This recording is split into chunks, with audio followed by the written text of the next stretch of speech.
I am joined by the one and only Craig Campbell. I don't think I need to give you an introduction because I've given you introductions before and I'm not going to be that nice this time. Do you want to introduce yourself to anyone who doesn't know you? No, Okay, that's fine. I'm only joking. My people are like, what a rude bastard. So my name's You Craig. are. I'm from Glasgow.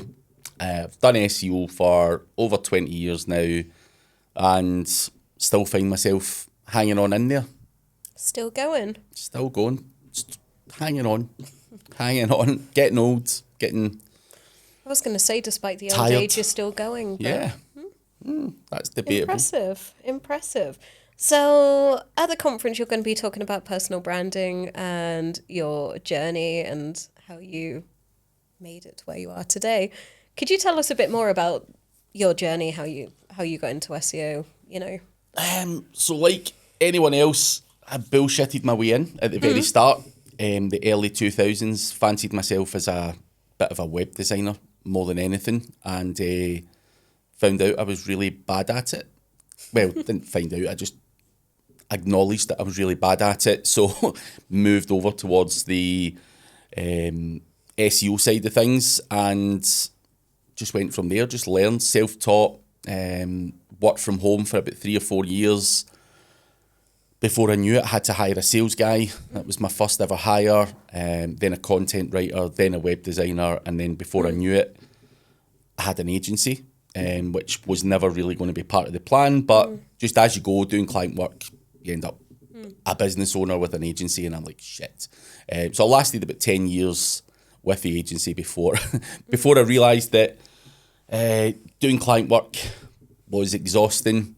So I then pivoted down the affiliate marketing route and bought some e-com stores and stuff like that as well.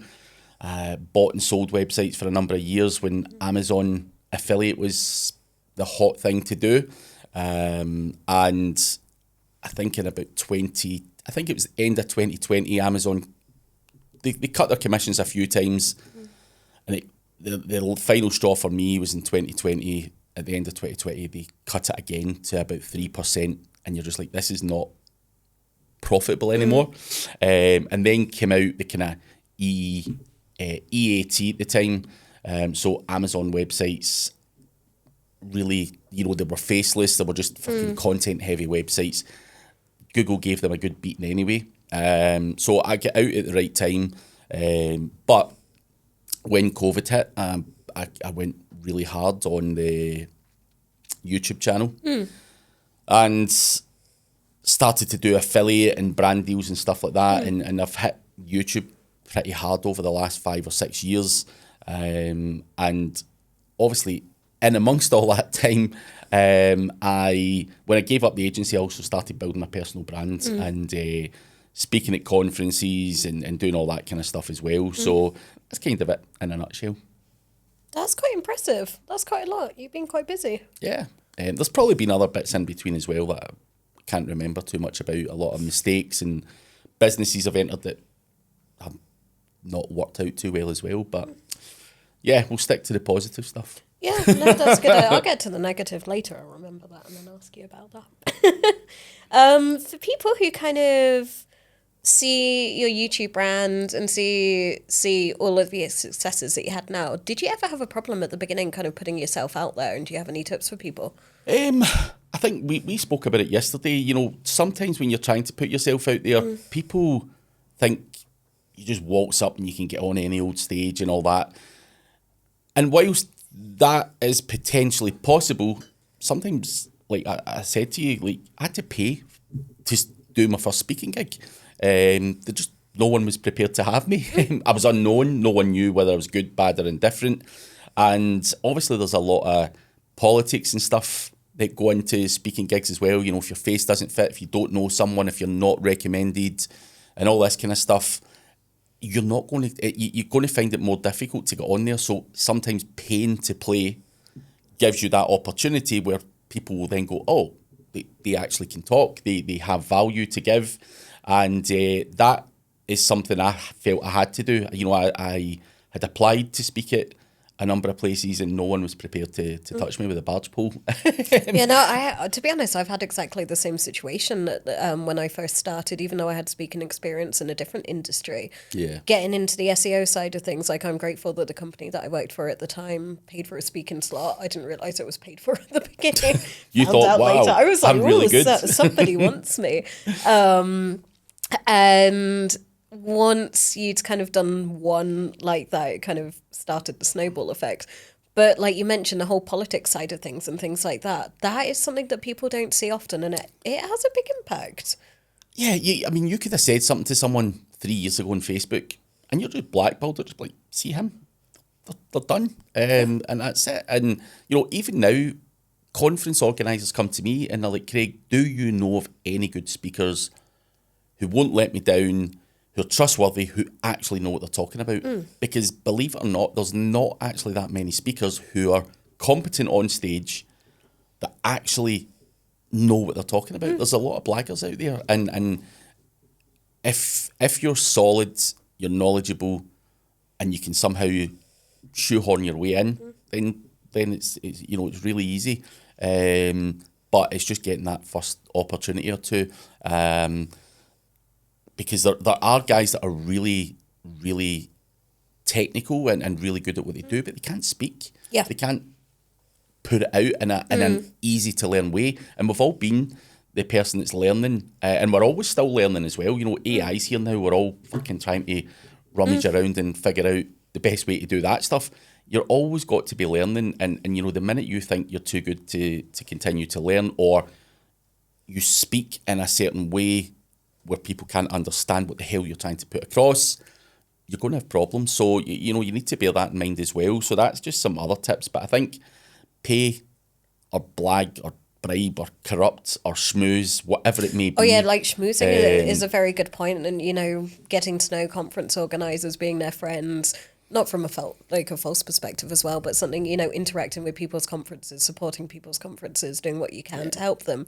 Then they'll be like, so people have said to me, in fact, I was talking to a guy last night and he's like, yeah, I applied to Casbulla's mastermind in Manchester. He's like, yeah, I applied to speak there, and he said no. And I'm like, do you know him? And he's like, no. And I went, well, you've got no chance. Because if he doesn't know you, doesn't know whether you're going to turn up, doesn't know whether you're a good speaker, you're going to find it really hard. I said, I would recommend you actually go to the conference, make friends, have a drink at the bar, talk a bit about your, you know, tell them a bit about yourself, and hopefully win them over that way. So sometimes you've got, again, put out before.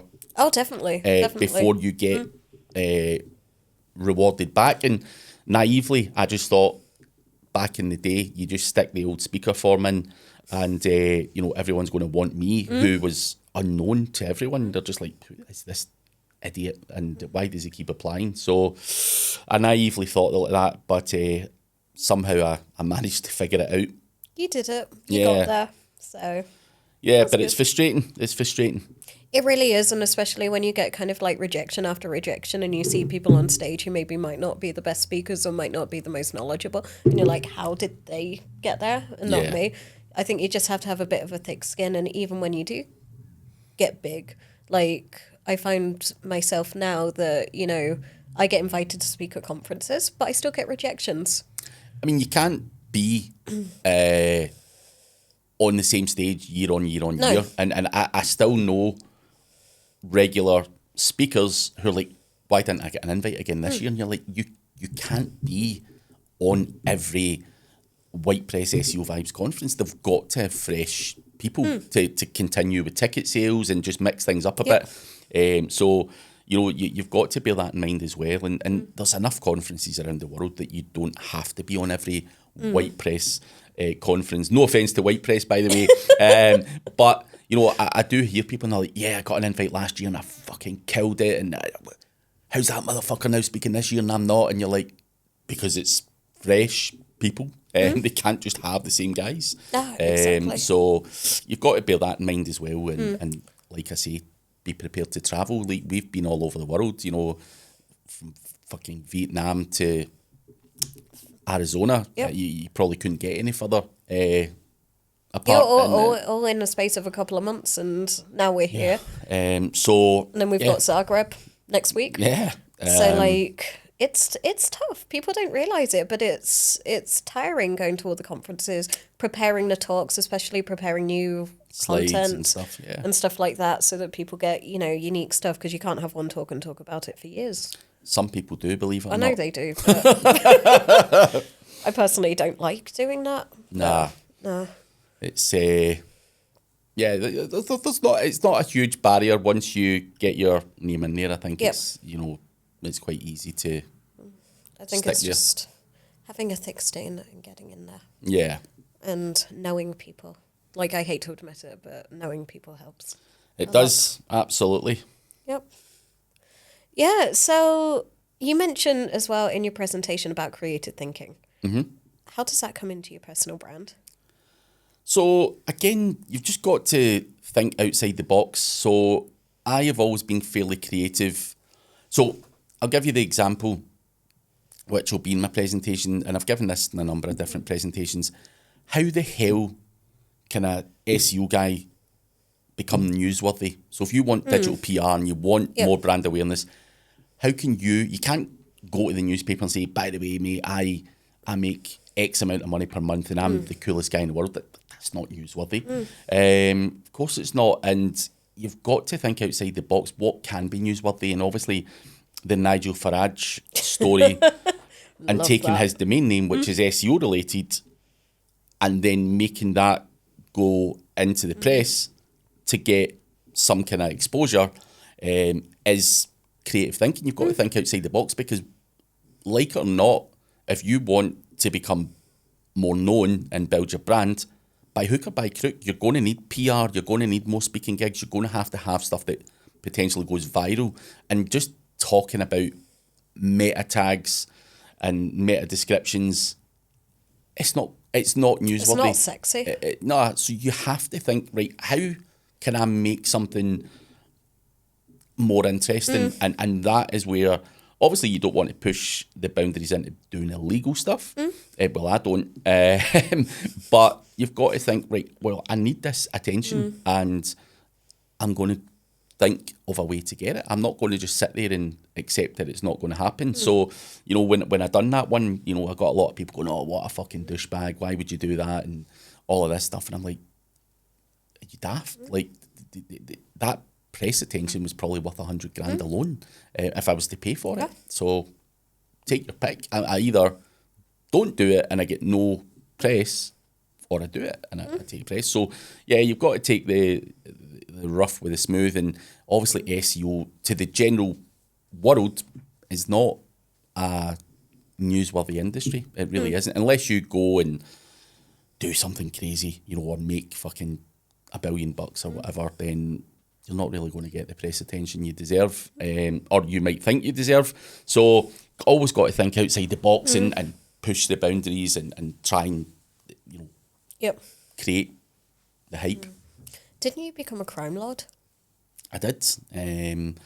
That wasn't really for press as such. That was more for the knowledge panel. But again, I had to be on IMDB because the tool that I was using was telling me, like, I had Amazon, Wikidata, all of the other things that you had to be on to get this knowledge panel, and IMDB kept coming up and I wasn't getting my knowledge panel, and I'm like, by hook or by crook, I'm going on IMDB and I don't give a fuck how I get there.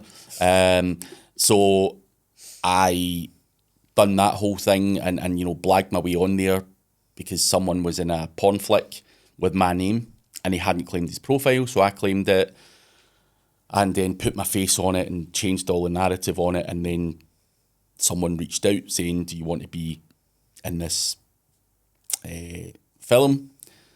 And I'm like, fuck it.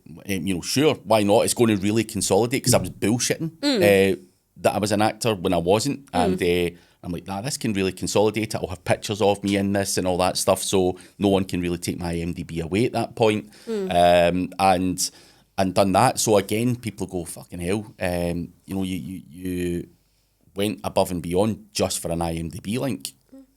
If that's what you need to do, then do it. And it was fun as well, to learn a bit more about how actors work, how things are filmed, and seeing all of that kind of stuff. So it was new as well. So it was fun.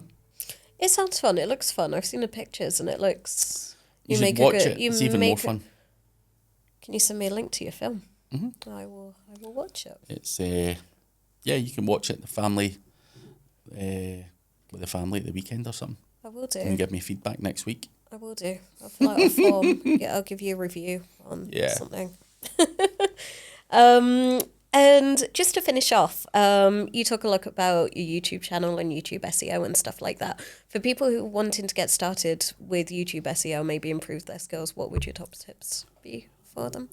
I think, with YouTube, it's fairly easy to rank.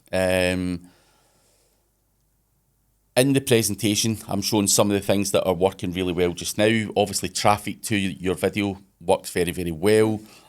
Obviously, your basic on-page that you can do on there is important. But there are some other bits and bobs, good thumbnail, good introduction to the video.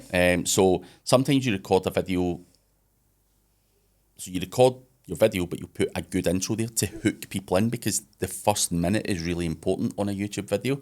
It's at that point that YouTube will determine whether this video is worth watching or not. So sometimes you need to put some of the crazy teasery type things in. So if you're doing a podcast and we are saying some controversial stuff, that goes at the very, very, very start of the video to keep people watching. So little things like that are important. So that's important. CTR is massively important. Whether you use a mailing list, paid ads, whatever, I think that's super important. And other little bits and bobs there as well is, if you're going to do CTR, don't just do it one off. You've got to spike your traffic. There's 3 key points that YouTube will look at: 24 hours, 48 hours, and 72 hours, and they're going to check whether that video's still performing. And they'll continue to show it to a wider audience. And a lot of people do the CTR just at the start, and then after 48 hours, it's in decline, and then after 72 hours, it's in decline. So your video doesn't stick and doesn't rank well. So again, that is something I see happening. If you're going to spike your traffic in any way, make sure you do it over those key periods.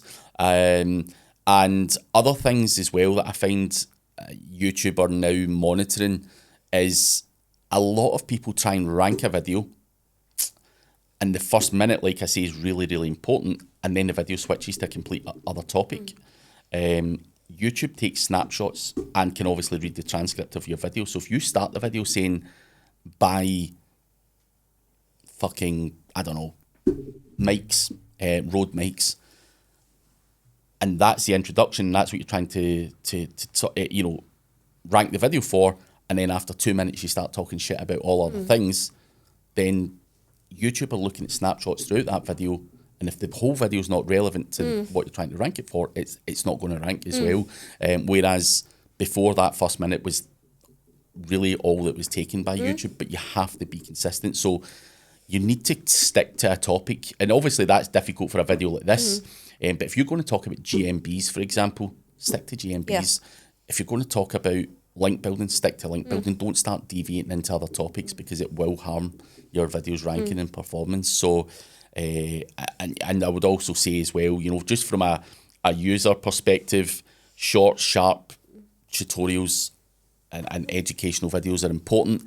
You don't need to waffle on for an hour or 40 minutes to talk about something that could take you 6. People's attention spans don't last that long. So retention on those videos is super important. Amazing. Well, I think we need to wrap up now. So thank you very much for joining us. No worries. Where can people find you? Just either Google Craig Campbell SEO, or find me on craigcampbellseo.com, or YouTube, or any other social media, anywhere. Amazing. You're everywhere. Anyway, thank you very much, and enjoy the rest of the conference. No worries. Thank you for having me.